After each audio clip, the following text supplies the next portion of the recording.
የተወለዱት ከቃና ዘገሊላ የሰርግ ቤት ከነበሩት ሙሽሮች ነው።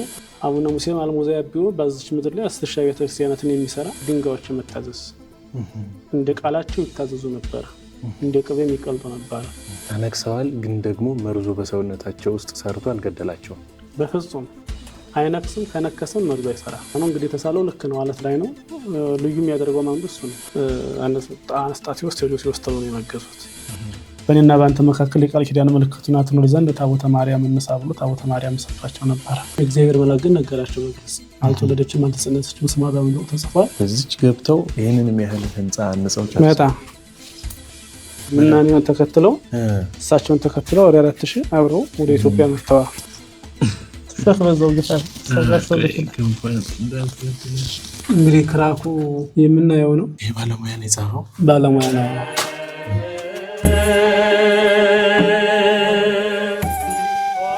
ሰላም ጤና ፍቅርና በረከት ይስጥልን። ውድ የተከበራችሁና የተወደዳችሁ የሰባት ቴሌቪዥን መርሃ ግብር ተከታታዮች፣ እንግዲህ በዚህ ሰዓት አሁን በቤተ መቅደሱ እንገኛለን። ይህ አቡነ ሙሴ ሲነሳ ቃና ዘገሊላ አብሮ ይነሳልና ከዚህ ጋር አያይዘን አባታችንን ጥያቄዎችን አንስተን አንድ ሁለት ነገሮችን እየዞርን ሁሉንም ቤተ መቅደሶች የምንጎበኛቸው ይሆናል ማለት ነው። እሺ አባታችን እንግዲህ በዚህ የደባ መቅደሰ ማርያም አቡነ ሙሴ ገና መምጣት ስንጀምር ጀምሮ ከቃና ዘገሊላ ከዶኪማስ ጓዳ ያሉ ታሪኮች ይነሳሉ። ይህንን ከዚህ ጀምረው እስኪ ንገሩን። ጥሩ። ያው ብፁዕ አባታችን አቡነ ሙሴ የተወለዱት ከቃና ዘገሊላ የሰርግ ቤት ከነበሩት ሙሽሮች ነው። እንግዲህ እንደሚታወቀው ጌታችን አምላካችን መድኃኒታችን ኢየሱስ ክርስቶስ በሰርግ ቤት ተገኝቶ ታምር ያደረገበት ቤት ነው ያ ሰርግ። እንግዲህ ያው እንደሚታወቀው የሰርጉ ባለቤት ቅዱስ ዶኪማስ ነው። የወካልሽ ዶኪማስ ነበር የሰርጉ ባለቤት። ሴቲቷ ሙሽራ ጵርስቅላ ትባላለች፣ የዶኪማስ ልጅ ማለት ነው። ወንድየው ሙሽራ ደግሞ የወስጦስ ነው። እንግዲህ ከነሱ ነው የተገኙት። ከታሪክ አንጻር ያው አንዳንድ ታሪክ አንባቢዎች ወይም ሊቃውንት የዮሴፍ ልጆች 4 ናቸው 5 ናቸው በቁጥር ለመወሰን ይሞክራሉ። ግን በዛም ተብሎ በዚህ ወንድየው ሙሽራ የወስጦስ የጸራቢው የዮሴፍ ልጅ ነው። ስለዚህ እመቤታችን በዛ ሰርግ የመገኘቱ አንዱ ልጇ ሐዋርያትን ሰብስቦ እሷም ቅዱሳት አንስትን አስከትላ በሰርጉ ቤት ተገኝተዋል። ያው እንግዲህ ቃና ዘገሊላ የእመቤታችን ትልቅ ድርሻ እዛ ላይ አይተናል። አንድም እናትነቷ ነው፣ አማላጅነቷ ነው። ሁለተኛው ደግሞ ያው አንዱ የጸራቢው ዮሴፍ ልጅ ስለነበር ነው ሙሽራው ማለት ነው። አቡነ ሙሴ በዚያ ስፍራ የዛን ቀን ከተጋቡት ሙሽሮች የተገኙ ፍሬ ናቸው ነው? አዎ፣ ምክንያቱም የአባታችን የአቡነ ሙሴ ወላጆች ጵርስቅላና የወስጦስ ናቸው። በገድላቸው ላይ እንደሚለው ገድላቸው ሙሉ ነው የሚነግረን። እሺ፣ የወስጦስና ጵርስቅላ ናቸው። ጵርስቅላ ማና ስንል የዶኪማስ ልጅ በቃና ዘገሊላ ሙሽሮች ሆነው እግዚአብሔር በሰርጋቸው ላይ ተገኘላቸው። ጵርስቅላና የወስጦስ ነው። ከነሱ ፍሬ ደግሞ አቡነ ሙሴ ተገኙ። ስለዚህ አቡነ ሙሴ የዶኪማስ የጵርስቅላና የወስጦስ ፍሬ ናቸው ማለት ነው። ከዚህ ታሪክ ጋር ተያይዞ ነው አሁን ይሄኛውን አቡነ ሙሴን ገዳም ልንጎበኝ ስንመጣ የሚነሳው ከዚህ ታሪክ የተነሳ ነው ማለት ነው። እንደውም ቅዱስ ወንጌል እያጣቀሰ ጤማዋን ከረዲቀ ምርፋቅ የሚለውን ሲያብራራው ገድሉ በራሱ የዳሳላ አሳላፊው የዳሳ አለቃው ቀምሶ አደነቀ የሚለውን ገድሉ ሲያብራራው ምን ይለዋል? ክርስቶስ ከነዚህ የሚወለደው ጣዕሙ እንደዚህ ተቀምሶ የማይታወቅ ወይ እንደተጠጣ ሁሉ ከነሱ የሚወለደው በዚች ምድር የሴት ልጆች አልሞዛያቢው ለዮሐንስ ምትወድስ በምትወልድ አንስት የሚለዋል አይደለ? ከዮሐንስ በስተቀር ሴቶች ከወለዷቸው የሚበልጠው የለም የሚለውን እሱንም አልሞዛያቢው ከነዚህ የሚወለደው ልክ ሴቶች ከሚወልዷቸው ይህንን የሚመስለው የለም ይላል። እንግዲህ ለዮሐንስ ያለለት ራሱን የቻለ መንገድ አለው። ያው እንግዲህ ሌላ መጥምቀ መለኮት የለም። ስለዚህ አልሞዛያቢው ዮሐንስን የሚበልጠው የለም ማለት ነው። አቡነ ሙሴም አልሞዛያቢው በዚች ምድር ላይ 10 ሺህ ቤተ ክርስቲያናትን የሚሰራ ክርስቶስ ቀርሞ ተናገረለት። እንደዚህ ጣዕሙ እንደተቀምሶ እንደማይታወሉ እንደዚህ አይነት ከነሱ የሚወለደውም እንደ አይነት ህይወት የሆነ ሰው ይወለዳል ነው። አቡነ ሙሴ 10,000 ቤተክርስቲያን የሰሩት 10,000 ቤተክርስቲያናትን አንጸዋል። ይህም ለአርአያ ለምስክር የሆነ ዘንድ ባለንበት ወረዳ ብቻ 12 ውቅር አብያተ ክርስቲያናቶች አሉ። ባለንበት አካባቢ ውቅር ማለት ልክ እንደዚሁ ያለ እንደዚህ የተፈለፈ 12 እንደ በየ15 ኪሎ ሜትር ርቀት ላይ በየ10 ኪሎ ሜትር ርቀት ላይ ብንሄድ እናገኛቸዋለን። ዋሻዎቹን ማለት ነው። ሁሉም አገልግሎት ይሰጥባቸዋል። የተወሰኑት ከአገልግሎት የማይሰጡበት ሁኔታዎች አሉ። ምክንያቱም ምንድነው ሲባል ምዕመኑ በጊዜው የራቀው ሲሄድ የራሱን ቤተክርስቲያን እየሰራ እየተዋቸው አሁን ትውልዱ ትንሽ ታሪክ ተመራማሪ ነው። ትውልዱ ያሁኑ ትንሽ መነቃቃት ነገሮች ሲኖር ወጣቱ የማስከፈትና መልሰው እንዲገለገሉ የማድረግ ስራዎች 1-3 አብያተ ክርስቲያናት በቅርቡ ተከፍተዋል። ተዘግተው አገልግሎት ሳይሰጡ ቆይተው ነበረ። አሁን ግን 1-3ቱ እንዳልኩት እየተገለገለባቸው ነው ማለት ነው እንጂ አሉ ሁሉም አብያተ ክርስቲያናቶች እና የእግዚአብሔር ድንቅ ስራ ይገለጽ ዘንድ አሁን የምናየው ሁሉ ቤተክርስቲያን ነው። በጧት 1 ሰዓት ተጀምሮ እስከ 3 ሰዓት ድረስ የተጠናቀቀ ነው ይሄ የምናየው 7 ቤተ መቅደስ ማለት ነው። ስለዚህ አቡነ ሙሴ መላእክት እየተራዷቸው ብዙ ቤተክርስቲያናትን ያነጹት። እንግዲህ ይሄንን የሚያህል ቤተ መቅደስ እንዴት በአንድ ጧት 1 ሰዓት ጀምሮ 3 ሰዓት አጠናቀቁ። እንደዛ ነው የሚለው ገሩ ነው። ዘይትራደው መላእክት እልፍ አእላፋት መላእክት እየተራዷቸው በ3 ሰዓት ተሰርቶ ተጠናቀቀ ነው የሚለው ገድላቸው። እንደ ፍጥረት ማለት እኮ ነው። ያው እንግዲህ ማን ዘይ ብሎ አልቦ ዘይ ብሎ ነው እንግዲህ እግዚአብሔርን ይሄን አረክ ይሄን አከፈ ይሄን አሳመርክ ብሎ የሚቃወም ማንም የለ። እግዚአብሔር የሰጣቸው በነገራችን ላይ በእግዚአብሔር አይን ሲታይ ትንሹ ስራ ነው። እሱማ ሰማይና ምድርን ያቆማል። እና ምንድነው በጊዜው ለአቡነ ሙሴ ድንጎች የተገዙበት ቀን ነበረ፣ ወቅት ዘመን ነበረ። ያ ማለት ምንድነው? ለምሳሌ እንግዲህ እስራኤልን ሙሴ ከባርነት ነፃ ሲያወጣ ብዙ የሚታዘዙለት ነገሮች ነበር። ባህራ ሲታዘዙ አይተናል። በቃሉ እንደ ግድግዳ ሲያቆማቸው ማለት ነው። ያው ኃይሉ የእግዚአብሔር ነው። ከጀርባ የእግዚአብሔር ኃይል ነው። ሙሴ ነው እያልን አይደለም፣ ግን የእግዚአብሔር በሙሴ ላይ ተገልጧል። ስለዚህ ሙሴ ብዙ ስራዎችን ሰርተዋል ማለት ነው። ስለዚህ እኒህኛው ሙሴም በጊዜው ድንጋዮችን መታዘዝ እንደ ቃላቸው ይታዘዙ ነበር። እንደ ቅቤም ይቀልጡ ነበር። ሰም ከቅቤ ወይም ሰም ከሳት ሲገባ ምንድን ነው ይቀልጣል። ድንጋዮቹም መጥረቢያቸው ድምፅ ሲሰሙ ነው እየቀለጡ በሚፈልጉት አገብ ነበር። መላእክት በክንፋቸው ሳይቀር እየጠረጉ መላእክት እያገለገሏቸው ነው ስራ የተሰራውና ድንቅ ስራ ነው። ያው እንግዲህ አማንያል የማያምኑ እንግዲህ ሊቸገሩ ይችሉ ይሆናል። ግን ዛሬ የቻይና መወርወሪያ ማሽንም አንድ ቀን ሰርቶት ይውላል እኮ በዘመናዊ ቴክኖሎጂ እንከተለው በመዲያ ግን በሰው ኃይል ግን እግዚአብሔር በእነሱ ላይ አድሮ እንዲሰራ ያለው ቀላል ነገር አይደለምና መስከረም 20 ቀን ነው የጀመሩት። መስከረም 21 ቀን ነው ራሱ ክርስቶስ ተገኝቶ የባረከው ይሄንን ስራውን ሲባርክ ማለት ነው።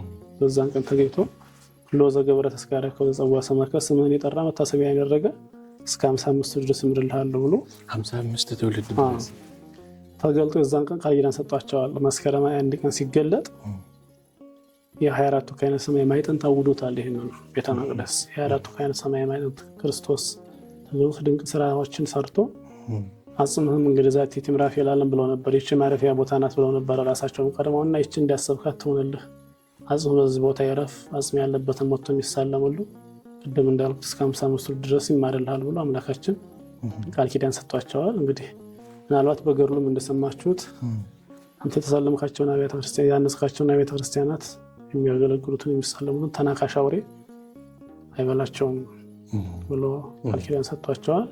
ብዙ ቃል ኪዳን ነው እንግዲህ መካን ቢሆኑ እንግዲህ ማይጻናቸውን ይፈታላቸዋል።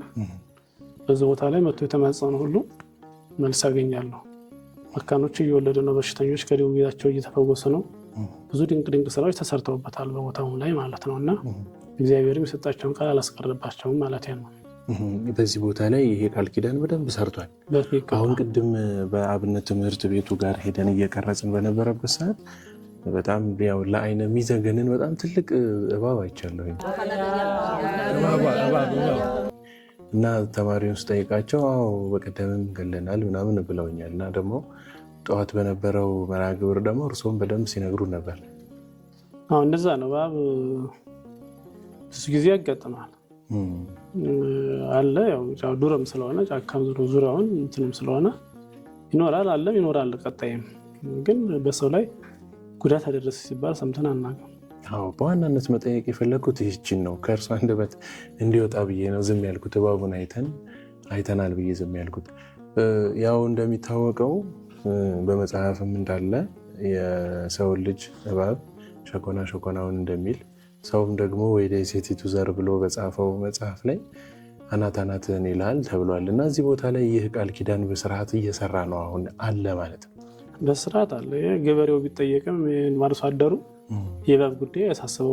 በባህሪው የሚያስፈራ ቢሆንም ቢበላኝስ ብሎ አይሳቀቅም። ምንም ነገር አንድ ገበሬ እንደው ብትጠይቀው እዛ አካባቢ እባብ ይበላል ብለህ እዚች ምድር ላይ ወደዚች ቀበሌ ማለት በገዳሙ ዙሪያ ገባ ያሉ ምዕመናን ቢጠየቁ በሚገባ ያውቁታል። ሁሉ ተነክሰዋል፣ ግን ደግሞ መርዙ በሰውነታቸው ውስጥ ሰርቶ አልገደላቸውም። በፍጹም አይነክስም። ከነከስም መርዙ አይሰራ። ዋናው ነገር እሱ ነው። ማንም መድኃኒት ተደርጎለት ሕክምና ወዘተ ተብሎ አይታወቅም። ይሄ የሚገርም ነው። ጊንጥም በተመሳሳይ ነው። በነገራችን ላይ እሱ ብቻ አይደለም። ጊንጥም አለ ቦታው ላይ ነብርም አለ በሚገባ። ነብርም ሰው በልቶ ያወጡ ቦታ ላይ ነብርም አለ በጫካ ውስጥ ሁሉ አውሮች አሉ። እነሱ ሁሉ እገሌ በነብር ተበልቶ ሞታ ይባላል። ሰው ቦታ መንገድ ለቆ ያዳን እንጂ ነብሩ ወደ ሰው ይተናኳል። ገድላቸው ላይ እነዚህ ሁሉ እንዳሉና ቃል ኪዳን እንደተገባላቸውም አለ። አዎ በሚገባ የሚገርም ነው። በዚህ ጊዜ ያው ብዙ ቦታዎች ላይ እነዚህ ነገሮች እንሰማለን። ያው ስንሄድ እንደዚህ ነው እንዲያ ነው ምናምን እንባላለን። ግን እዚህ ደግሞ መባላቸው ብቻ ሳይሆን ወይም ደግሞ ተነክሰው ያልሞቱ ሰዎች ወይም ደግሞ ሳይነክሳቸውም እንዲሁ ዝም ብለው ያለፉ ሰዎች ኖረው በምስክርነት በጠዋቱ መርሃ ግብር ላይ እኛ ትልቁ ሰውዬ ሲናገሩ ሰምተናል። ከእርሶ ብቻ አይደለም ለማለት ነው እየሰማን ያለ ነው። ከአካባቢው ነዋሪ እንኳን ምስክርነት ተሰጥቷል። እውነት ነው። እጅግ በጣም ይገርማል። ወደ ቤተ መቅደሱ ልመልሶት። እንዴት ነው የሚሻለው? አሁን መሀል ለመሀል ያየናቸው በጣም ክራክ ያደረጉ ነገሮች አሉ። እነዚህን ነገሮች መንግስት ወይ ደግሞ በዩኔስኮ ተመዝግቧል ተብሏል፣ እርምጃ ተወስዷል ወይ? ቀጣይነቱ እንዴት ነው? ያው በዩኔስኮ ተመዝግቧ በቅርስ ጥበቃ ነው የተመዘገበው። በዩኔስኮ አልተመዘገበም። ያው የፌዴራል ቅርስ ጥበቃ ከኮነራው በፊት የተወሰነ ሞከረ። እንደገና እዚህ የሰሜኑ ጦርነት በኋላም የተወሰነ የውጭ ወደ መሬቱ ላይ ሞከረ። እዛ በኋላ ያው ወደ ስራ አልገባም። ያው በቻልነው መጠን እኛም ለመሄድ እየሞከረ ነው። ግን ከባድ ነው አሰራሩ። ማለት ካፒታል በጣም የሚሻ ስራ ነው። ተጠንቶ ያለቀ ጥናት ነው። 2-3 ተከልሶ ተጠንቷል። ወደ ትግበራ ሲገባ ነገሮች እንዳይበላሹ በራሳችን በሀገራችን ዜጎች በሀገራችን ምሁራን ጥናት ተደርጎ ውጤት ላይ ተደርሷል። እሱንም ቴስት አድርገናል። ውጤታማ መሆኑንም አሳይቶናል። ግን ችግሩ ምንድን ነው ያለው? አካባቢው ሁኔታ ማቴሪያል ለማስገባትም ፈንድ ለማግኘትም ነገሮቹ ጥልፍልፍ አድርገው የያዙበት ሁኔታ ስላለ ወደ ስራ ለመግባት የተቻለበት ሁኔታ የለም። ከዛ አንጻር አሁን በእኛ አቅም የሚሰራ ካለመሆኑ የተነሳ ዝም ብሎ ጠዋትም ስንገባ ማታም ስንገባ እያየን እያዘን ብቻ እናልፋለን እና በጣም ትልልቅ መስመሮች ወጥተዋል።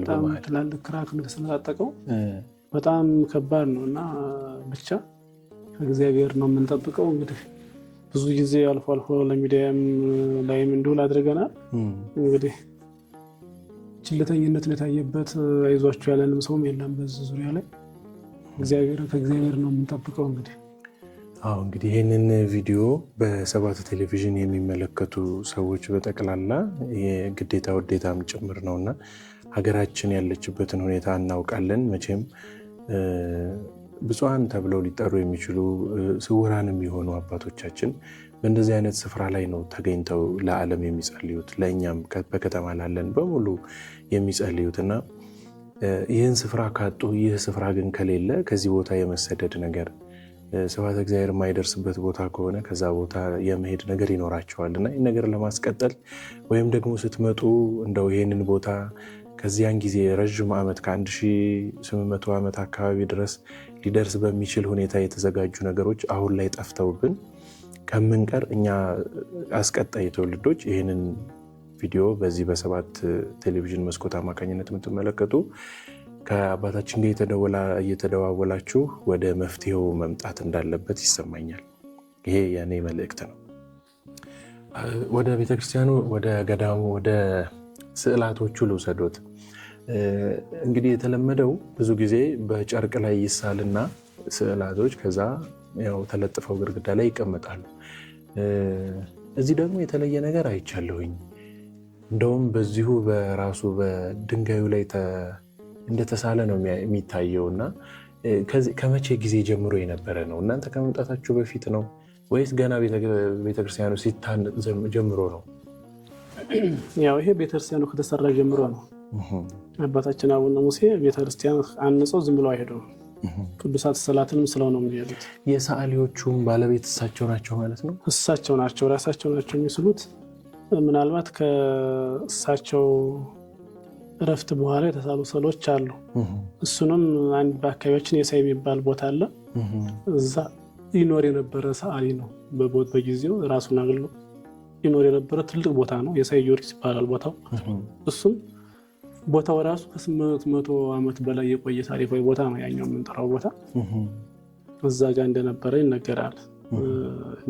እሱን ቤተ ጊዮርጊስ አካባቢ ላይ ስንሄድ የምናያቸው እነ ቅዱስ ላሊበላ እነ ቅዱስ መድኃኔ ክርስቶስ አካባቢ ላይ እዛ ላይ አንዳንድ ቅዱሳኖች የእነ አቡነ ገብረ መንፈስ ቅዱስ የእነ አቡነ ተክለ ሃይማኖት እና የራሳቸውን የአቡነ ሙሴን ስዕል ጨምሮ የሳሉ ስዕላቶች ናቸው። እነዚህ ከሳቸው በኋላ የተነሱትን እነ ቅዱስ ላሊበላ ከሳቸው በኋላ ነው የተነሱት። 700 ዓመት ይቀርናል። መቼም ያው በዚህ ህንፃ ላይ የራሳቸውን ስዕል አልሳሉም፣ አይስሉምም። ቅዱሳን የራሳቸውን በእንዲህ አይነት መንገድ አይገልጹም። ቅዱሳን እግዚአብሔር ነው ስራቸውን የሚገልጽላቸው እና ያው በዛ ሁኔታ ነው እንግዲህ የተሳለው። ልክ ነው፣ አለት ላይ ነው።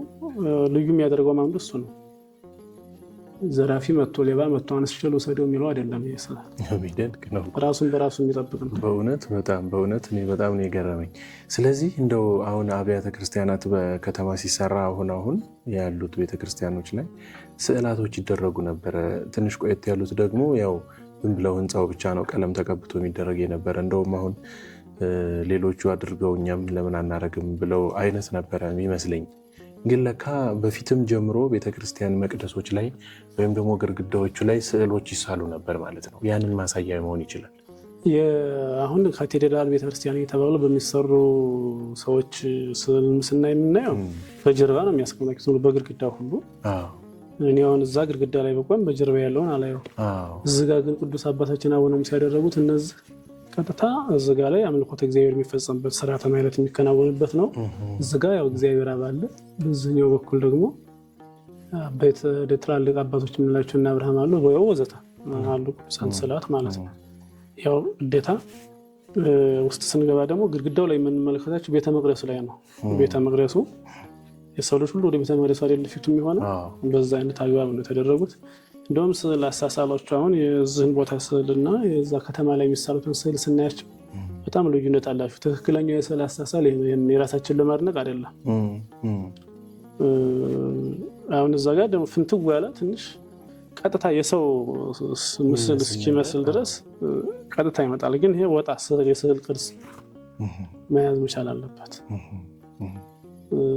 ስዕል ደግሞ ሲገለጽ የሚገለጸው ይህን ሰዓሊያኖች ቢናገሩት ነው ሊያምር የሚችለው። የስዕል የአገላለጽ ይዘቱ ቀጥታ ሰው መምሰል የለበት። ትንሽ ከሰው ገጽታ ባህሪ ትንሽ ወጣ ለየት ያለ መሆን መቻል አለበት። ያው በእርግጥ ከበቡን ሲሰጡ ሰዓሊያን እንደዛ የሚያሳዩ ዘጋ ግን እንደዚህ አይነት ባህሪ አይደለም ያላቸው። ከሌሎቹ ስዕሎች አሁን ወጣ ያለ የጥንታውያን ስዕል አሳሳል እንደዛ ነው። በዛን ጊዜ ዘመን የነበሩት እንግዲህ ወደ 8ኛው መቶ ክፍለ ዘመን ወደ 12ኛው ወደ 14ኛው ክፍለ ዘመን የሚባሉ ነገሮች አሉ። ከዛ በኋላ ያሉ ስዕሎች ደግሞ ለየት ትንሽ ካሁን ካለው እንዲህ ያለ ይዘቱን ወደ አሁን ወዳለበት የመምጣት ጀመራውን ያሉ ሰዓሊያኖችም ብዙ አይጠነቀቁም። አሁን እንደዚህ አይነት ቦታዎች ላይ ቢያው ግን የበለጠ ለነሱም ማለት ማሳመሩን ነው አሁን እየተጠነቀቅንበት ያለ ነው። ውበት ፍንትው ያለ ውበት መስጠቱ ገዘፍ አድርገን ነው ማሳየት ያለብን። ይደንቅ ነው። እሺ ታሪክን ወደኋላ ትንሽ ሳብ ላደርግ ነው ደግሞ አሁን አቡነ ሙሴ እንግዲህ ከዚያ ጊዜ ጀምሮ እዚህ የመጡበትን ጊዜ እየተነገረ ነው። ይህንን የሰሩት እሳቸው ናቸው፣ በእሳቸው ጊዜ ነው የተሰራው ተብሏል። እዚህ የመጡበት ምክንያትና እዚህ መጥተው ምን አደረጉ? ከመቼ ጊዜ ነበር የነበሩት? ጥሩ። በዋናነት የአባታችን የአቡነ ሙሴ አመጣት መሰረታዊ ዓላማ ለኢትዮጵያ ሁለተኛ ሊቀ ጳጳስ ሆነው የመጡት ያው በቃና ዘገሊላ ተወልደው አደጉ ካል ጊዜያቸው ለትምህርት ሲደርስ ወደ መምህራን ሄዱ፣ ተማሩ። በዘመኑ ዘመነ ሐዋርያት የነበረበት ጊዜ ነው።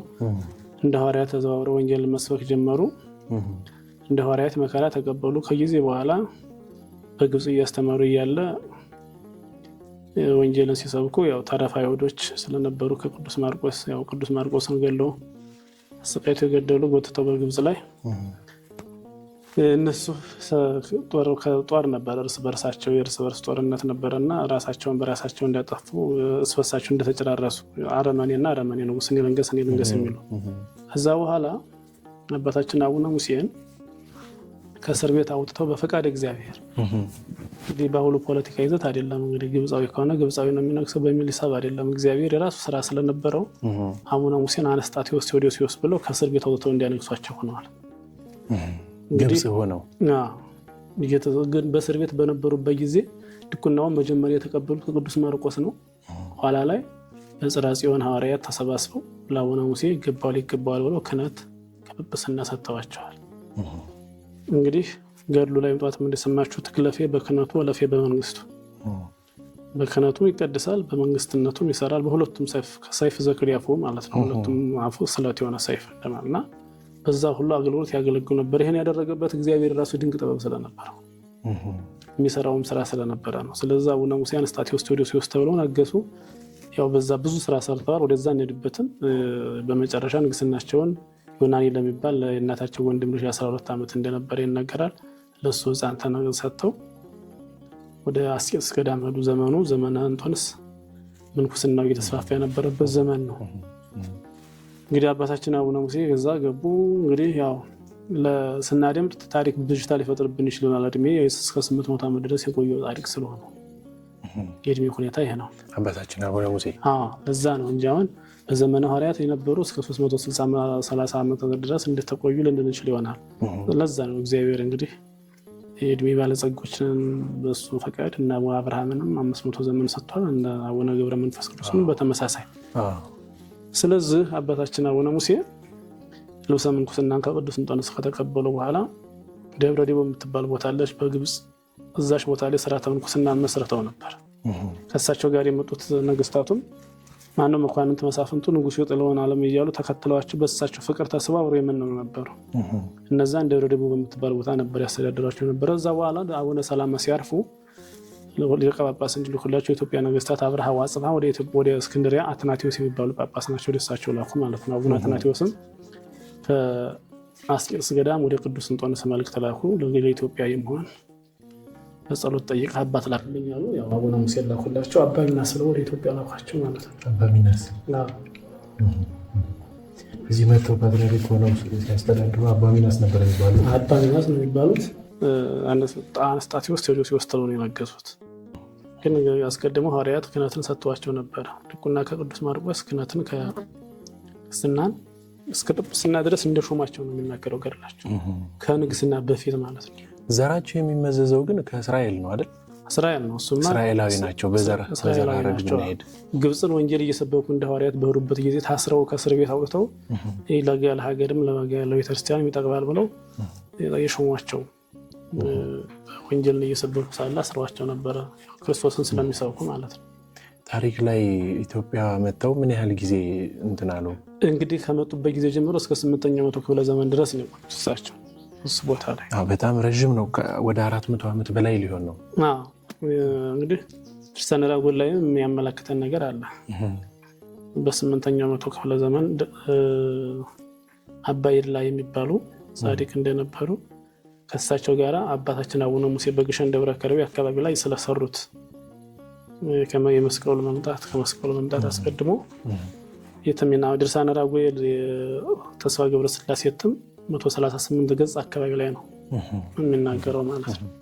እንደ ከመሬት ተነስቶ አይጻፍም አንድ ነገር። ታሪከ ነገሥትም ይደግመዋል። ገድለ አቡነ ሙሴ ራሱ ምስክር ነው። እጅግ ይገርማል። እስከ 8ኛው መቶ ክፍለ ዘመን ጊዜ ድረስ ኢትዮጵያን በፓትርያርክነት ሆነው አስተዳድረዋል። ከዛ በኋላ ነው እነዚህን ህንፃዎች ያነጿቸው። በአክሱም በኩል ነው የመጡት። በአክሱም በደብረ ቢዘን በኩል ኤርትራ በኩል እየሰሩ ነው የሚመጡት። እስቸው ሲመጡ እየሰሩ የመጡት አክሱም ተቀምጠው ወደዛኛው ይፈሳሉ። ወደዚህ እየፈሰሱ እየሰሩ ከዛ ወደ መሀል ወደ ሳይንት ወሎ እያሉ ወደ ሸዋ ምድር ድረስ አዳርሰውታል። ያው ብዙ ጊዜ ዋሻዎቻቸው የእሳቸው ለምን እንደሆነ ተሎ ይፋ ስላልሆኑ እንጂ ብዙ እሳቸው ኢትዮጵያ ምድር ላይ ያልደረሱበት ቦታ የለም። በጊዜው ሁሉ ቦታ ላይ አንጸዋል። ግን ዝም ብሎ ዋሻ ሚካኤል፣ ዋሻ ጊዮርጊስ እየተባሉ ዝም ብለው ሳይታወቁ ስለቀሩ ብቻ ነው እንጂ ብዙ ስራዎች ሰርተዋል። ያው በጊዜ ለኩሉ ሆኖ ነው የሚሆነው። ይህም ጊዜ ቅርብ ጊዜ ነው እየታወቀ የመጣውና በአዲስ አበባ በየካ ሚካኤል በላይ አካባቢ ላይ በእንጦጦ ዙሪያም እንዳለ ሲነግሩ የነበሩ አንድ ትላልቅ አባቶች በታሪክ ወደዛም ገንብተዋል። ሸዋ ውስጥ የሚደንቅ ነው። እሺ እስኪ እንግዲህ እጅግ በጣም እናመሰግናለን። አሁን ከዚህ በላይ ብዙም እንትን አናስቀምጣቸውም።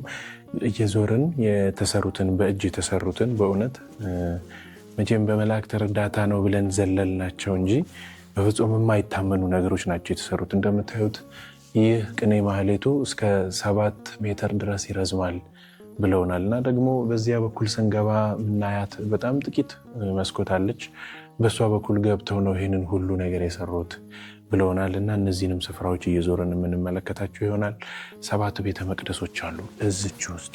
በጣም ሰፊ ነው ግን ወደ ውስጡ እና እያንዳንዳቸውን ያው መግባት ባለብን ድረስ ልክ ለእናንተ መድረስ ባለበትም ልክ እናሳያችኋለን።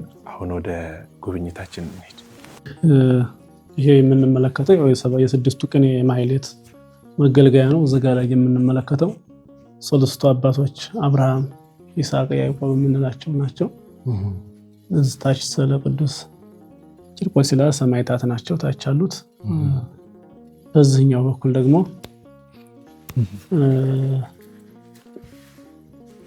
እግዚአብሔር አብ ነው። እዛ ላይ ያለው እግዚአብሔር አብ ነው። ዙሪያውን 24ቱ ካህናተ ሰማይ ናቸው የምንመለከታቸው። እንግዲህ ይሄ የአቡነ ሙሴ የእጃቸው ስዕሎች ናቸው እነዚህ። በሚገባ የሚደንቅ እኮ ነው። በዚህኛው በኩል ያው የእመቤታችን ስዕል ነው። ከላይ ትንሽ ሌቶፍ የሚባል አለ። እሱ ያለ መጋረጃ ሲቆይ ተጋግጦ የተወሰነ ገጽታውን ያጣበት ሁኔታ ቢኖርም ያው በውስጥ የቀሩት ስዕሎች ያካክሱልናል።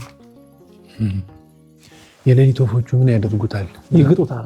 ኧረ ይህ ለመብላት ነው እንደዛ ነገር ይመስለኛል። በጊዜው ለምን ከሌሎቹ ቦታ በተለየ መንገድ ይሄ እንዴት እንደታገሉት አልገባኝም። እንደዛ ነው ስንመጣ የደረሰን ታሪክ እንደዛ ነው። እንግዲህ አሁን ወደ ቤተ ቅድስት ኪዳነ ምሕረት ነው። የቤተ መቅደስ በር ነው። ያው ለጊዜው አገልግሎት እየሰጠንበት አይደለም፣ የሚስተካከሉ ሁኔታዎች ስላሉት ነው። መልካም። ውስጡ ግን መንበር አለው። ለቅዳሴ የተዘጋጀ ነው። መንበር የለው። ብዙ ሁኔታዎች ይጎሉታል። የሚስተካከሉ ነገሮች አሉት። ሰው ሰራሽ ችግሮች ስላሉበት። ጽላቱ ግን ነበር አለ ዛሬ። ያው በሌሎቹ መናብርት ላይ 44 ጽላት ነው ያለው እዚህ ቦታ ላይ። እዚህ ቦታ ላይ እሱ ነው የሚጠራቸው፣ ብዙ ናቸው። ስለዚህ አሁን 44ቱም ጽላቶች አሉ ማለት ነው በሚገባ። እንግዲህ እዚህ ላይ የምንመለከተው የቤተ ቅዱስ ገብርኤል ነው። ቤተ ቅዱስ ገብርኤል አቡነ አዳም፣ አቡነ ኖህ የምንላቸው ትላልቅ አባቶች ናቸው። የአዳም የራሱ ስዕለ አዳም ነው። አቡነ አዳም ይገርማል። አቡነ ኖህ ቀጥሎ ያለው ደግሞ አቡነ ዩልዮስ ነው። ዩልዮስ ነው። እነዚህ ማማስ ሰማያት ማማስ ይሄ ብፁዕ አባታችን አቡነ ሙሴ ናቸው። ባለ 12 ክንፍ ናቸው። የተሰጣቸው 12 ጸጋ ክንፍ አለ። እንግዲህ የምንመለከተው ክንፍ ነው። እንደ አቡነ ተክለ ሃይማኖት አቡነ ተክለ ሃይማኖት 6 ክንፍ ነው። አቡነ ሙሴ ግን 12 ክንፍ ነው።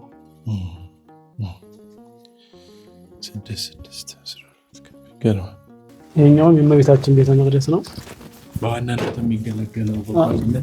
በዋናነት የሚገለገለው ይሄ ነው። ምክንያቱም አባታችን አቡነ ሙሴ ቤተክርስቲያኑ ሰርተው ከጨረሱ በኋላ ሰይመው ያለፉት በእናታችን በቅድስት ድንግል ማርያም ስም ነው። ታቦቱንም ቅድም በመግቢያው ላይ እዛ ሙዚየም አካባቢ ላይ በተወሰነ መልኩ ነክተነዋል ታሪኩን። 40 መዓልት 40 ሌሊት ኢየሩሳሌም ላይ ሱባኤ ገብተው ነበር። ያ ማለት ስራቸውን ከሰርተው ካከናወኑ በኋላ እግዚአብሔር በስራቸው ላይ ገብቶ እንዲባርክላቸው፣ ስለዚህ በዛን ቀን ተገኝተው ስምህን የጠራ መታሰቢያን ያደረገ ምርልሃለሁ ሲላቸው በእኔና በአንተ መካከል የቃል ኪዳን ምልክቱን ትኖር ዘንድ ታቦተ ማርያም እንሳ ብሎ ታቦተ ማርያም ሰጥቷቸው ነበረ። በአቡነ ሙሴና በእግዚአብሔር መካከል የቃል ኪዳን ምልክቱን እንድትኖር ማለት ነው። ስለዚህ ዛቲ ምዕራፍ የላለምች ማረፊያ ቦታ ናት ሲሉ በዓታቸው ይሄ ሲሆን በመጨረሻ ጊዜ ይሄንን ቤተ መቅደስ እግዚአብሔር ከባረከላቸው በኋላ በእመቤታችን ስም የድባ መቅደሰ ማርያም ብለው ሰየሙት ማለት ነው። በዓታቸው የጸሎት በዓታቸው ቃቤቱ ውስጥ ነው። ነገሮች ምቹ ስላላደሉ እንጂ በዛ ቃቤቱ ከአንዱ ክፍል እሳቸው አለ የእሳቸው የጸሎት በዓት አቡነ ኪራኮስ አካባቢ እንዳያችሁት እስከዚህ ድረስ ባህር ውሃ ሞልተው የሚጸልዩበት ትልቅ ጉድጓድ እጅና እጃቸውን የሚያስቀምጡበት ሁሉ እንደዚህ መስቀለኛ ቅርጽ ያለበት እንትን እና ይህ ማረፊያ የመጨረሻ ቦታቸው ስለሆነ ዛቴት ያሉት ለዛ ነዋያ ቅድሳታቸው ሁሉ እዚህ ነው እንጂ ይሄንን ሰርተው ስላላረፉ ይሄን ጨርሻለሁና እንግዲህ ከስራ ያረፍኩ አላለም። አሁንም ወደ እየቀጠሉ ነው ስራውን እየሄዱት እና ከዛ አንጻር ነው። አሁን ዛሬ ቅዳሴ ተቀድሷል። በዚህ መቅደስ ነው የተቀደሰው። ቅዳሴ ይከናወንበታል። የእመቤታችን ቤተ መቅደስ ላይ ሁልጊዜም ቅዳሴ የምናከናውነው እዚህ ነው። ግን በእርግጥ የአቡነ ሙሴ ቤተ መቅደስ ላይ ይቀደሳል፣ የጊዮርጊስ ቤተ መቅደስ ላይ ይቀደሳል፣ ይኸው የሚካኤል ቤተ መቅደስ ላይ ይቀደሳል። እንደ ሁኔታውና እንደ ወቅቱ እንደ ዕለቱ የሚተዘክረውን ታይቶ ማለት ነው። ብዙ ጊዜ ግን ወደዚህ ነው የምናደላው አገልግሎት። ዘወትር ጸሎተ ዕጣን እዚህ ነው የሚደረሰው። 24ቱ ካህናተ ሰማይ ናቸው ከታች የምናያቸው፣ ከላይ ስላሶች ናቸው። እጆቿን እንደዚህ አንስታ ምክንያቱ እንትን ነው። ሌላ ቦታ ያላየኋቸው ስዕሎች ናቸው። አሁን እንደዚህ አይነት እጇን እንደዚህ አድርጋ አንስታ ያለ ስዕል አይቼ አላውቅም። እሳቸው ራሳቸው መንገድ ይሆናል። በእኛ እይታ አንድ ለበረከት ለቡራኬ ነው፣ አንድ ለልመና ነው እጇን የምዘረጋ። እዚህ ጋር የምንመለከተው የቅዱስ ሚካኤል ቤተ መቅደስ ነው። ልዩ የሚያደርገው ይህንን ቦታ አንዱ ይሄ ነው። አለት ላይ ነው የተሳለ።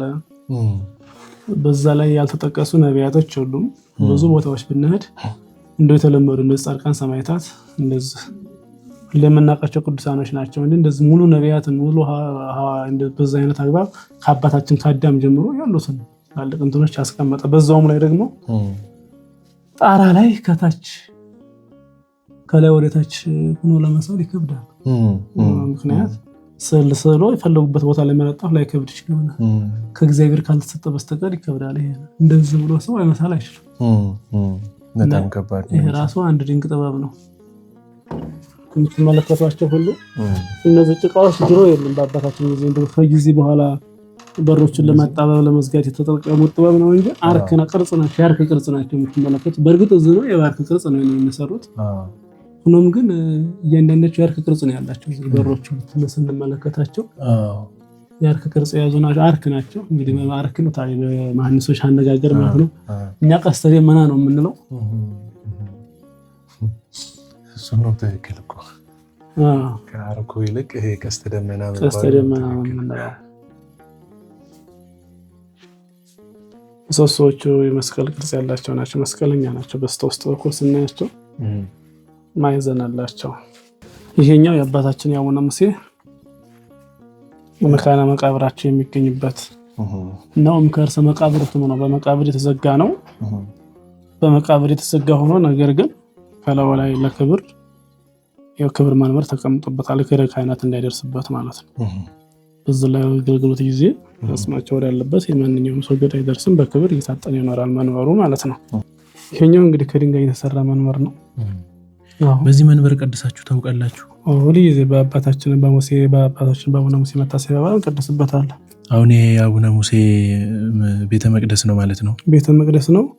እንደገና የቅድስት አርሴማ መንበር ብለን ነው እኛ ዘጋ እንትን የምንለው። አባታችን አቡነ ሙሴ ቤተ መቅደሷን ስታነስ በስተቀኝ በኩል ሲኖር ስም በተጠራበት ስም ይጠራ ብለዋቸዋል። ስለዚህ ወር በገባ አባታችን አቡነ ሙሴና ቅድስት አርሴማ ተከታታይ ታሪክ ስላላቸው እዚህ ጋር ነው እሷንም የምናከብረው። ጽላቷን በቦታው ላይ ስላለ የቅድስት አርሴማ ታቦት በዚህ ቦታ ላይ መኖሩን ከምን ያህል ጊዜ ጀምሮ ነው ያለው? በእርግጥ ብፁዕ አባታችን አቡነ ቄርሎስ ናቸው ባርኮ የሰጡን።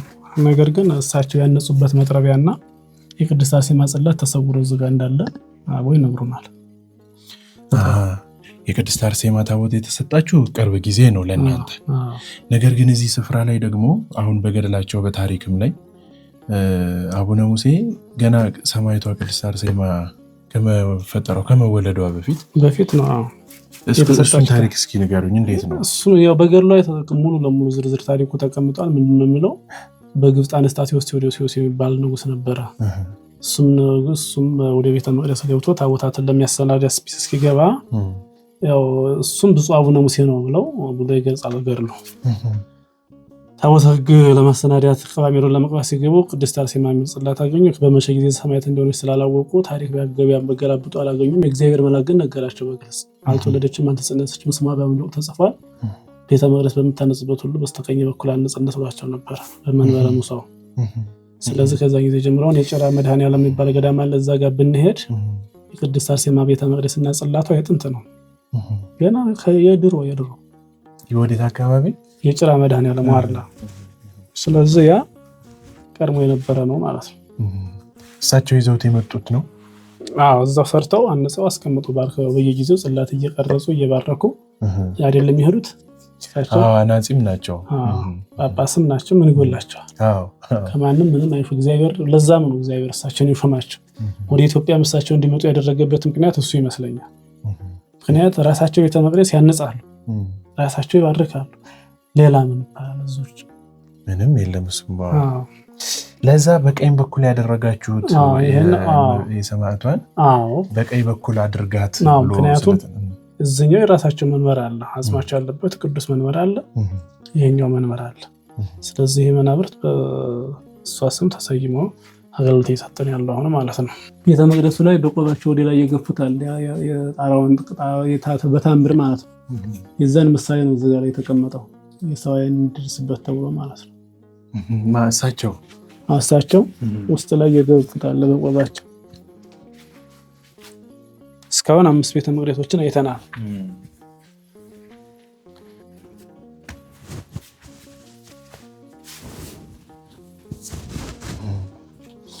ይሄኛው ቤተ መቅደስ ነው። ይሄ መድኃኔዓለም ቤተ መቅደስ ነው። ይህንንም የውስጥ ስራ በምንጀምርበት ሰዓት ስናስተካክል አብረን እናስተካክለዋለን። ለጊዜው በዛ ጋር ነው የቆያል። እዚህ ጋር ላይ የስላረግ ነው የምንመለከትበት። ይህም የሚያመለክተን ነገር አለ። ወደዚህ ቦታ ሰፊ ቦታ አለው። ወደዛ ነው እንትኑ ቤተ መቅደሱ ወደዛ ነው ይሄ ቆምንበት ወደዛ። ለምን እንደተዘጋ እንግዲህ በጊዜው ዋጋ ይኖረው ይሆናል። በጭቃ ነው ግን የተዘጋው። በጭቃ ነው የተዘጋው። አሁን ቅርብ ጊዜ ነው ማለት ነው። አይታወቅም። ዘመኑ በዚህ ውስጥ ነው ያለው ቤተ መቅደሱ። ዘመኑ አይታወቅም መቼ ዘመን እንደነበረ የተዘጋበት። ትላልቅ ሰዎችን እንደተዘጋም አታውቁም። ያው መከራ ቤተክርስቲያናችን ስለምታሳልፍ እሱን ታሳቢ ባደረገ መልኩ ይመስለኛል። ያው ዘመን አጸባ ሲሆን በልዩ ልዩ መንገድ በዚህ ጥበብ ነው አባቶቻችን የሚያልፉት ነው ቅዱሳቱ ቅርሱን ለማሳለፍ። ከውጭ ሲታይ ይሄ እንደዚህ አይነት ነገር ውስጡ እንዳለ በፍጹም አይገመትም፣ አይታሰብም። አጎንብሰን የገባ ነው እኮ። በትንሽ በጠባብ በር ገብተን ነው ይሄን ሰፊ ዋሻ የምናገኘው። በሩ እኮ በግርጌያችን ነው ያለው፣ እዛታች ነው ያለው በሩ። አሁንማ ፎቅ ላይ ወተናል፣ ላይ ነን። ይሄን ቤዛ ኩሉ ይሉበት ነበር ድሮ በእናፄ ገብረ መስቀል ዘመነ መንግስት። አሁን ቤዛ ኩሉ ላሊበላ ላይ ነው የሚታወቀው። 300 መዘምራን ነበር አፄ ገብረ መስቀል የሰራላቸው ማለት ነው። አገልጋይ ሊቃውንት በዛን ዘመን ቤዛ ኩሉ ዓለም አሁን ላሊበላ ላይ የምናየው እዚህ ጋር ላይ ውስጥ ላይ ይከናወንበት እንደነበረ ታሪክ ይነግሮናል ማለት ነው። የአባታችን የአቡነ ሙሴ ነው ተቀበሉ ወመላእክት መስከረም 4 አዘጉ ኢየሩሳሌም ሰማያዊት እያሉ ያሸበሽቡበት እንደነበረ ይነገረናል። እንግዲህ አሜጋራ ነው የሚባለው ቦታው። እንግዲህ ትርጓሜው ምን እንደሆነ አሜጋራ እቺ ስፍራ እቺ እንደዚህ መዞሪያዋ አሜጋራ ነው የሚባለው። ይሄ ስያሜው ያለው ምን ላይ ነው? አሁን ገድሉ ላይ አለ? ቅብብሎች ታሪክ ላይ ነው። እንጂ ገድሉ ላይ የለም። የለም ትውፊት አለ አይደለ? አሁን ይህንን አይነት አሰራሮችን ይህንን የቤተክርስቲያን ይዘቱን ከአባቶች ከታሪክ ቅብብሎች ነው የሚመጣው እንጂ ጽሁፍ ላይ የተቀመጠ ነገር የለም። ስለ ህንፃው አሰራር ግን ቅድም ያልነው ይሄ ወፈጸማ መስከረም 20 ጀምሮ መስከረም 21 ቀን እንዲያስመረቃት እሱ የዕለታቶቹ እነሱ በተብራሩበት ሁኔታዎች ስለ ሙሉ ታሪኩን እስካሁን ስንታሪክ የነበረው ገሩ ላይ የተቀመጠ ነው እና በዚህ ጠባብ መስኮት ነው እንግዲህ። በነገራችን ላይ ዋሻ አሰራር ስልቱ ያው እኛም በተወሰነ መልኩ የጀመርነው ዋሻ አሁን አልተጨረሰም እንጂ አሁን በዚህ ጊዜ ምን እሺ እዛው ነው እሺ ከላይ ነው የተጀመረው። ከላይ ከመስኮት ከላይ እየተቆረቆረ ወደታች ከታች ወደ ላይ አይደለም የሚሰራው እና እሳቸውን በዛ ጋር የሰሩት እንግዲህ ክራኩም እንመለከተው ነው እንግዲህ እየቀጠለ ይሄዳል። እንግዲህ ይሄ እንኳን በጣም ትልልቅ ነው በእውነትም የምር ያሰጋል። በደንብ ትልልቅ አድርጎ ነው ክራክ ያደረገውና እንግዲህ መቼ እንደሚወርቅብን ይኸው ሊወርቅ እኮ ለብቻው ቀርፈፍ ብሎ እየተፈለገ ሊወርድም ይፈልጋል። አሁን ይሄ የምናየው አሁን በማህሌት ጊዜ ቸብቸቦ ምን ሲኖር ከበሮ ሲኖር በዛ ንዝረት ሊወርድ ሁሉ ይችላል። ዲፎልክ ያለ ነው አሁን እሱ የምትመለከቱት በጣም ነው የሚያስፈራው።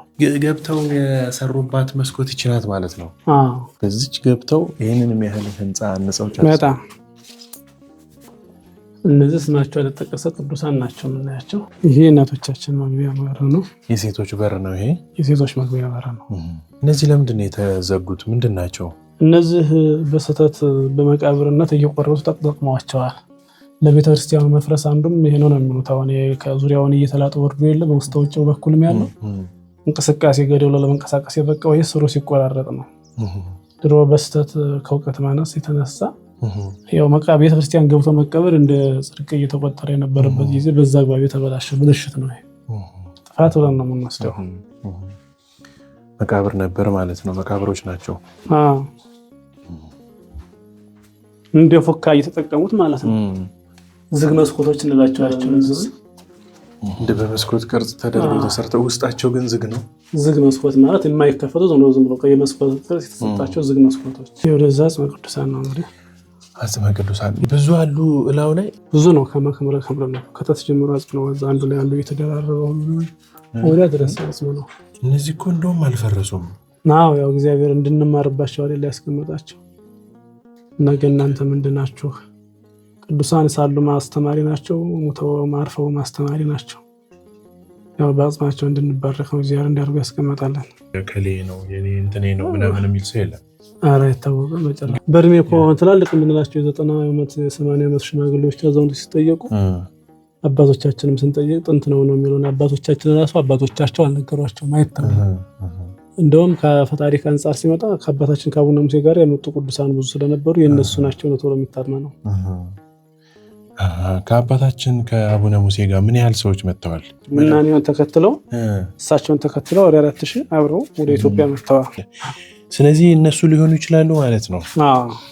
ይሄኛው የሴቶች መግቢያ በር ነው። ቤተ ጊዮርጊስ ነው። ከዚህ በኋላ ያለው ያኛው ያው ምዕራፈ ቅዱሳን ነው የምንለው አጽሙ ያለበትን። ይሄ ከዚህ በኋላ ያለው ግን የቤተ ጊዮርጊስ የቆመ በሲ ወንዶች ነው ማለት ይሄ አሚጋራ ቅድም ያልነው አይነት ሐሳቡ ነው። ግን ቅድም ያየናት መስኮን ኪዳነ ነው ትባላለች። ይሄኛው ኪዳነ አብርሃም ይባላል መስኮቱ። ይሄ ልዩ የሚያደርገው በግራ በቀኝ በኩል ነው ሴቶችን መግቢያ ያደረገው። ግን ይሁንና ሴቶች በዚህ ገብተው ወደ ቀኝ ነው የሚሄዱት ቀጥታ። ይሄኛው ወደ ቤተ መቅደሱ ስለሚያመራ ማይሌቱን አቋርጦ ነው የሚያልፈው። ስለዚህ በታች በኩል ነው ወንዶች የሚገቡት፣ ሴቶች በዚህ በኩል ነው የሚያልፉት። ያው የተለመደው ሴቶች በቀኝ በኩል ነበር የሚገቡት። አዛኛው ቤተ መቅደስ አሁን እልፍ ብንል በቀኝ በኩል ነው የሚገቡት።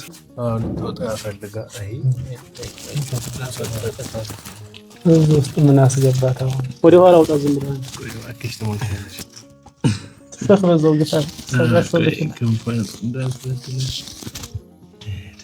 እንግዲህ ክራኩ የምናየው ነው። ይሄ ባለሙያ ነው የጻፈው። ባለሙያ ነው የምንመለከተው ነው። ክራኩ አስፈሪ ክራክ ነው። በደንብ ተሰንጥቋል። ደግሞ ትንንሽ አይደለም፣ ትላልቅ ክራክ ነው። እንግዲህ ኢትዮጵያውያንም ግን ለችግሩ መፍትሄ የሚሆኑ ነገሮች ግን አሁን ነበሩ። ለላሊበላ ሁሉ አሉ። እነ ቅዱስ ላሊበላ ሁሉ አሉ። ያው ቅድም እንዳልነው ከሳቸው በኋላ የሳሉት ጽላቶች ናቸው ከአቡነ ሙሴ ረፍት በኋላ። ይህንን ደግሞ የሳሉት እና አቡነ ሙሴ አይደሉም። ቅድም የሳይ ብለን የጠራነው ቦታ እነዚህን ይሰራ የነበረበት ግለሰብ የሳሊው ጻድቅ ታላቅ ስሙ ያልተጠቀሰ ግን የሳይ የተባለበት ቦታው ሲኖርበት የነበረ ቦታ ነው። ሰዓሊ ተብሎ እስካሁን ድረስ በእንደዚህ አይነት ስዕሎች ላይ የተቀመጠ የለም። ገሌ ሳለው በአፈታሪ ቅዱስ ራሙኤል፣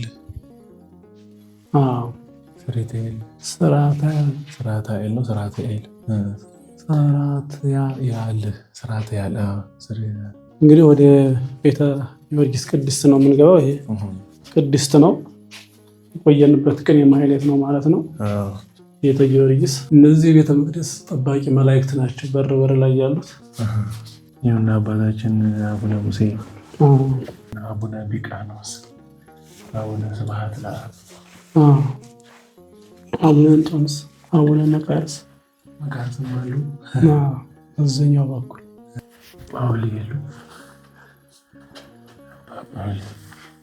ሊኖሩ ይችላሉ። አንድ ላይ ስለነበሩ ብዬ ነው ከነ መቃርስ ጋር። ትክክል።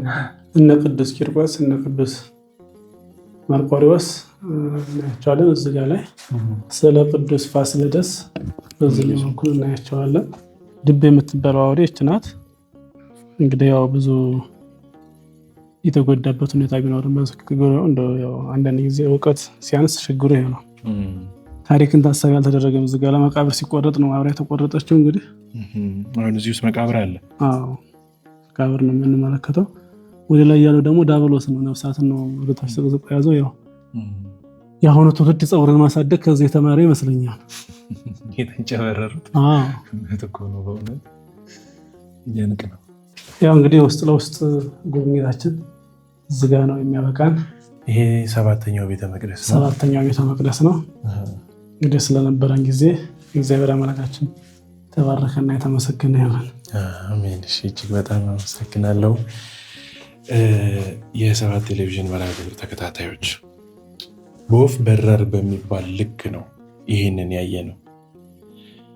እጅግ በጣም ምስጢር የሆኑ በደንብ ትንታኔ የሚፈልጉ ወይም ደግሞ ግልጽ ሆነው እንኳን ያልታዩ ነገሮች እንዳሉ በእርግጠኝነት በዓይናችን ተመልክተን አይተናል። አሁን ጥቂት የሆኑ ወይም ደግሞ ግቢ ውስጥ ያሉትን ብቻ ነገሮች ናቸው የሚቀሩን እንጂ እዚህ ላይ ያለውን ጨርሰናል። የቤት ስራ ለእናንተ የሰጠናችሁ ሰፊው ሕዝብ የተመለከታችሁት ይህ ቤተ መቅደስ ያለበት ችግር ይሄ ነው፣ እርዳታ እጃችሁን ዘርጉ እስካሁን ድረስ አላልንም። ነገር ግን ያልያችሁትን ችግር ቤተ መቅደሱ ይህንን የሚያክል ህንፃ በእንዲህ አይነት መልክ ተሰርቶ ክራክ እያደረገ ነውና፣ ስለዚህ ለዚህ ባለሙያ የሆናችሁ ሰዎች ቀረብ ብላችሁ በማማከር ገዳሙን የምትችሉ በብዙ ሀገራት በተለያዩ ቦታዎች ላይ ያላችሁ ሰዎች ደግሞ በገንዘባችሁ በማገዝ ይህንን ነገር ልንታደግ ይገባል ማለት ነው። ይህ የኢትዮጵያ ቅርስ እዚህ አድርሰውልናልና ወደፊት እንዲሻገር ወይም ደግሞ ወደፊት እንዲሄድ ይህንን ኃላፊነት ልንወጣ ይገባል እላለሁኝ። ሰባት ቴሌቪዥን ነው። ስለነበረን ቆይታ እጅግ በጣም አድርጌ አመሰግናለሁኝ። በሌላ መርሃ ግብር እስከምንገናኝ ድረስ ቸሩ እግዚአብሔር አምላካችን ሀገራችን ኢትዮጵያን፣ ሃይማኖታችን ኦርቶዶክስ ተዋሕዶ ቤተክርስቲያንን እቅፍ ድግፍ አድርጎ ዳሯን በእሳት ማሏን ገነት አድርጎ ይጠብቅልን። ስብሐት ለእግዚአብሔር። ሰላም ቆዩ።